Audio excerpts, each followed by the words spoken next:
A very long solenoid of radius r carrying current IT equal to KT e की power minus alpha t k greater than 0 as a function of time t greater than or equal to 0. Counterclockwise current taken to be positive. A circular conducting coil of radius 2r is placed in the equatorial plane of solenoid and concentric with solenoid. The current induced in the outer coil is correctly depicted as a function of time by. Summary क्या है कि यहाँ पे एक solenoid है, उसमें current दौड़ रही है और एक कॉइल हमें कंसीडर करनी है जो कि यू कैन से कि सोलेनॉइड के साथ कोएक्सियल है। मतलब जो प्लेन है, डायग्राम के थ्रू अभी बताएंगे तो ज़्यादा बेहतर आएगा समझ में। मोटे तौर पे कि जो कॉइल है उसका जो प्लेन है वो सोलेनॉइड के इक्वेटोरियल प्लेन में है और कॉइल बड़ी है, उसका रेडियस 2r है।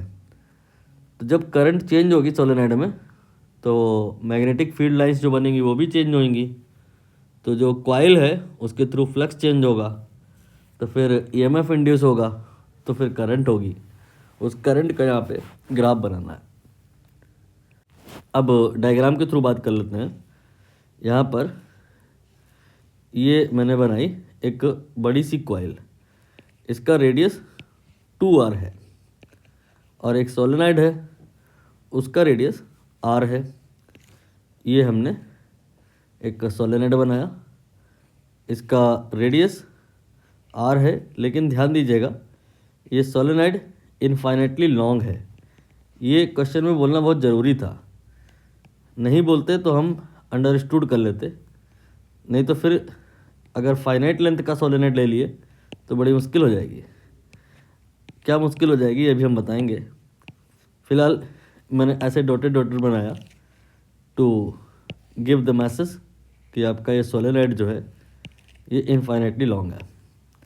इस पर अब आप वाइंडिंग बना दीजिए, ये वाइंडिंग हो गई, इसी में करंट दौड़ेगी। यहाँ पे करंट ये कांस्टेंट नहीं है, ये करंट जो है वेरिएबल है, तो इसकी वजह से यहाँ पे जो फील्ड जनरेट होगी वो भी वेरिएबल होगी। फ्लक्स जो बनेगा वो भी वेरिएबल होगा, इसीलिए ईएमएफ इंड्यूस होगा।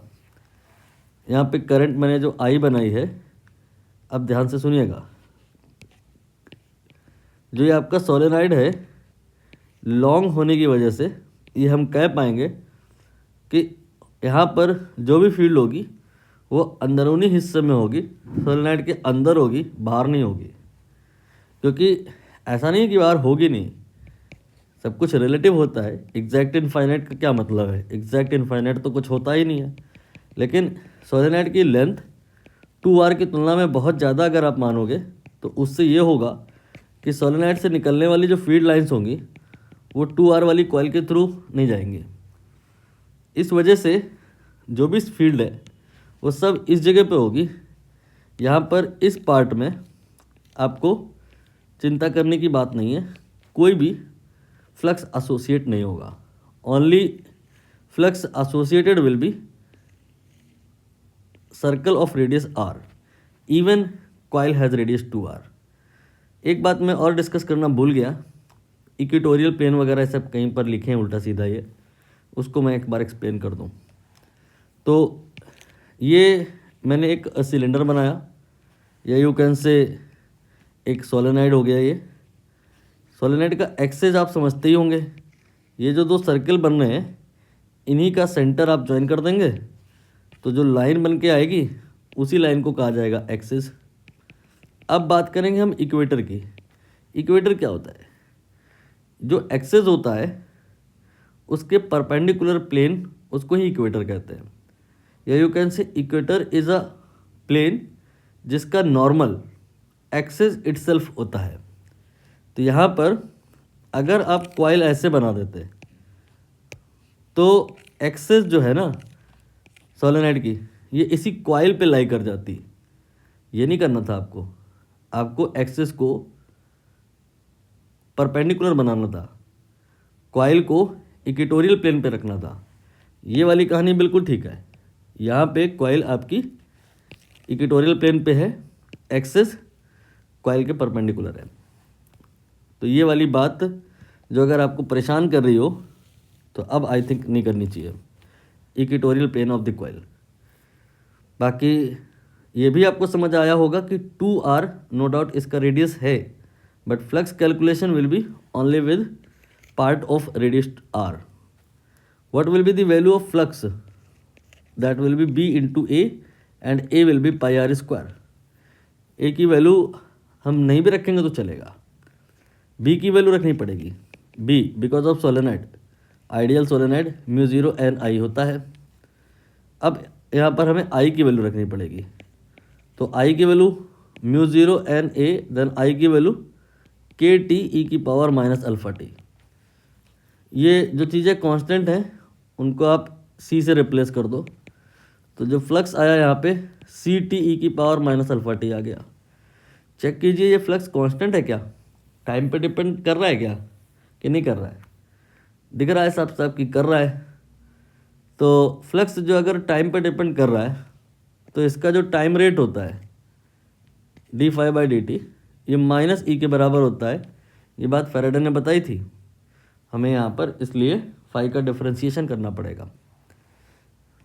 डिफरेंशिएशन इतना मुश्किल तो नहीं है, बट फिजिक्स के पॉइंट से तो मुश्किल ही है, मैथ वालों के लिए तो बच्चों वाली बात है। यहाँ पे दो फंक्शन है u एंड v या 1 एंड 2, ये मल्टीप्लाई में है, प्रोडक्ट रूल लगेगा। एक का करेंगे दूसरे को ऐसे ही छोड़ देंगे, फिर उल्टा कर लेंगे और फिर जोड़ देंगे। इसको सेपरेट डिस्कस कर लेते हैं।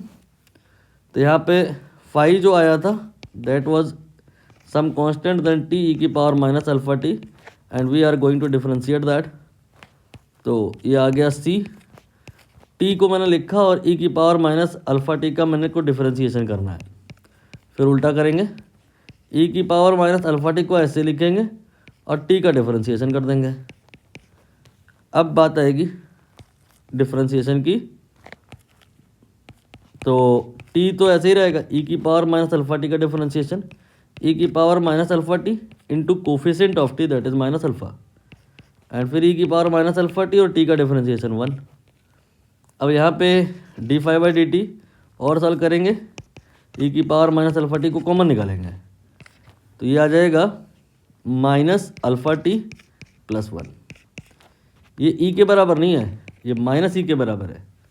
तो यहाँ से ई कितना आ जाएगा, it will be C E की power minus alpha T then 1 minus alpha T. उल्टा हो गया ना माइनस की वजह से। और अब हम करंट निकालेंगे। करंट क्या होगा, ई बाई आर। एक काम करो, यहाँ इसको ऐसा वाला ई लिख लो आप, साइलेंट टाइप का नहीं, ये इस वाले ई के साथ में मिक्स हो जाएगा, फिर कन्फ्यूज़न आ जाएगी। तो आपका जो आई होगा that will be epsilon by R, या you can say V by R. तो यहाँ पर आर से बस डिवाइड करना है। आर कौन सा नेगेटिव है, वो भी तो पॉजिटिव ही है ना, तो still we have a positive constant. Then आगे की कहानी सिमिलर, ई की power minus alpha T in bracket 1 minus alpha T. एक बार आप प्लस माइनस का रिव्यू कर लो, कहीं कोई दिक्कत ना आई हो। यहाँ पे दिक्कत तो आई है, वो ये कि इस स्टेप पे मैंने ये वाला जो माइनस है इसको ठीक से डील नहीं किया है, ये मेरी गलती है, आई एक्सेप्ट। तो ये आ गया सी ई की power minus alpha T minus 1। तो यहाँ पे हल्का सा चेंज है, ये हल्का सा चेंज है लेकिन बहुत बड़ी बात है, इससे ऑप्शन में फ़र्क आ जाएगा तगड़ा, ए की जगह बी हो जाएगा वरना। अब यहाँ पर इसका हमें ग्राफ बनाना है। ग्राफ बनाने के लिए हम मान लेंगे कि हम 8वीं क्लास में हैं, ज़्यादा कोई बड़ी क्लास में नहीं है। तो टी की वैल्यू रखेंगे, फिर टी की कुछ वैल्यू रखेंगे, फिर टी की कुछ वैल्यू रखेंगे, जो पॉइंट्स मिलेंगे उससे ग्राफ समझ में आ जाएगा। टी की वैल्यू 0 रख लो, तो 0 रखो तो अल्फ़ा इंटू 0 ई की पावर माइनस अल्फ़ा टी, ये तो कभी नेगेटिव नहीं हो सकता। अल्फ़ा टी चाहे जितना ज़्यादा हो जाए चाहे जितना कम हो जाए, तो वो तो पॉजिटिव है। But alpha T minus 1 it will B minus 1 when T is 0, so I will be negative over here. Now अगर हम टी की वैल्यू धीरे धीरे बढ़ाएं तो सोचिए क्या होगा। अल्फ़ा टी बढ़ेगा, लेकिन शुरुआत में बढ़ के एकदम से 1 तो नहीं हो जाएगा ना, पहले तो कम ही रहेगा। तो टी को आप बढ़ाओगे तो आई शुरुआत में नेगेटिव रहेगा, लेकिन टी की एक वैल्यू ऐसी आएगी, आप समझ लो, गैस कर लो, 1/α मुझे ऐसा लग रहा है ये वो वैल्यू है जहाँ पे आई 0 हो जाएगा। लेकिन अगर आपने टी इसके बाद और बढ़ाया, जैसे आपने टी की वैल्यू 2/α ले ली, टी की वैल्यू 2/α ले ली, तो अल्फ़ा टी 2 हो जाएगा और 2 - 1 1 हो जाएगा, तो आई अब पॉजिटिव आने लगेगा। तो ये सारी बातें जो आपने निष्कर्ष निकाल रहे हो, देख लो कौन से ग्राफ में फुलफिल हो रही है कि करंट पहले तो नेगेटिव रही हो और फिर वो 0 हो गई हो, फिर वो पॉजिटिव हो गई हो। तो सी ऑप्शन में तो नहीं है ना ऐसा, सी में तो हमेशा ही पॉजिटिव रही है, डी में हमेशा ही नेगेटिव रही है, अभी में उल्टा हो गया है, जस्ट अपोजिट हो गया है, पहले पॉजिटिव बाद में नेगेटिव हो गई है। हमने बोला नहीं ऐसा नहीं, पहले नेगेटिव फिर पॉजिटिव होगी, तो ए ऑप्शन करेक्ट हो गया। एक बात हो सकता है आपको इरिटेट करे, यहाँ पे बोले है ना ऐसा कुछ मिलता जुलता कि counter clockwise current taken to be positive. ये बात सही है, ये एक अजम्पशन है और बिल्कुल सही है। ज़्यादातर परिस्थिति में हमें काउंटर क्लॉकवाइज डायरेक्शन पॉजिटिव लेनी होती है, लेकिन यहाँ पे इसका हमने यूज नहीं किया है, ज़रूरत भी नहीं है इसकी। ये जो ग्राफ का शुरुआत वाला पोर्शन नेगेटिव है, ये क्या सिग्निफाई कर रहा है? ये सिग्निफाई ये कर रहा है कि वाइंडिंग में यहाँ पर जो करंट होगी, अगर ये करंट काउंटर क्लॉकवाइज होगी,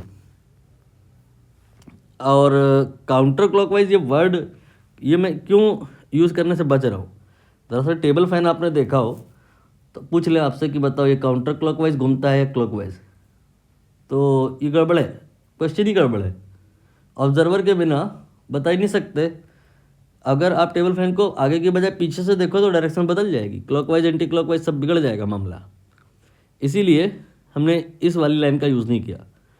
बट फिर भी अगर हम ऑब्जर्वर को फिक्स कर दें, उस परिस्थिति में अगर इसमें करंट काउंटर क्लॉकवाइज है सोलेनॉइड की वाइंडिंग में, तो इसमें जो करंट आएगी शुरुआत में नेगेटिव आने का मतलब ये है कि इसमें पॉजिटिव आएगी। इसमें मतलब उसमें अगर काउंटर क्लॉकवाइज थी वाइंडिंग में, तो इसमें क्लॉकवाइज हो जाएगी। लेकिन यहाँ पर अगर हम ऑब्जर्वर को यहाँ ना लें, ऑब्जर्वर को अगर हम यहाँ ले लें, तो इन्हीं वाइंडिंग में करंट अब ये काउंटर क्लॉकवाइज नहीं होगी, ये क्लॉकवाइज होगी। बट आपका जो कॉइल है उसमें अब ये काउंटर क्लॉकवाइज हो जाएगी। तो counter clockwise and clockwise these are relative terms. और यहाँ पर जो नेगेटिव है ग्राफ में, इसका मतलब क्लॉकवाइज या काउंटर क्लॉकवाइज नहीं है, इसका मतलब है कि जो करंट होगा बड़ी वाली कॉइल में 2R में, वो वाइंडिंग की तुलना में अपोजिट होगा। नेगेटिव का सिग्निफिकेंस क्लियर हुआ। Current in bigger coil will be opposite to the direction of current in solenoidal coil.